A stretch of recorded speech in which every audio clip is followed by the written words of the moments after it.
தினம் ஒரு திருக்குறள். அறத்துப்பால் பாயிரம். இல்லறவியல்.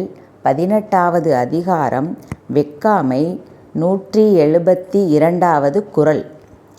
படுபயன் வெட்கிப் பழிபடுவ செய்யார் நடுவண்மை நாணுபவர். இந்த குறளின் விளக்கம்.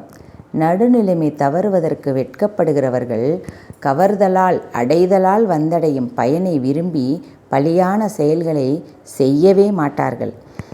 அதாவது நடுநிலை தவறுறது நடுநிலை தவறி நாம் நடப்பதோ பிறர் பொருளை அடைவதோ வெட்கம் அப்படின்னு வெட்கப்பட்டு தலைகுனியத்தக்க ஒரு செயல். நடுநிலைமை தவறி நமக்கு ஒரு பொருள் வருது அப்படின்னா அது வெட்கப்பட்டு, நாணம் அப்படின்னா வெட்கப்பட்டு தலைகுனியத்தக்க ஒரு செயல்.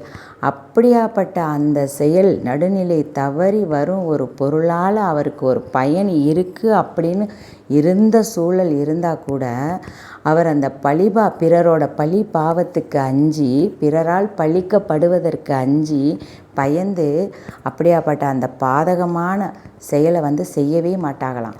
பிறர் பொருளை அடையணும் அப்படிங்கிற அந்த பாதகமான செயலை செய்யவே மாட்டார்களாம். நடுநிலைமை தவறி நடக்கிறதே வெட்கம் அப்படின்னு நினைக்கிறவங்க ஒரு நாளும் ஒரு பாவ செயல்களையும் ஈடுபடவே மாட்டார்கள்.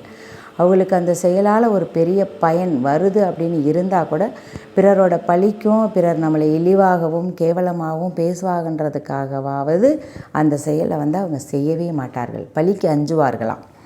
பிறர் பொருளை கவர்ந்து அனுபவிக்க எண்ணி பழிதரும் செயல்களை நீதிக்கு அஞ்சுபவர் செய்யவே மாட்டார். நடுநிலைமை அல்லாதவற்றை கண்டு நாணி ஒதுங்குகின்றவர் பிறர் பொருளை கவர்வதால், பிறர் பொருளை அடைவதால் வரும் பயனை விரும்பி பழியான செயல்களை செய்யவே மாட்டார்கள்.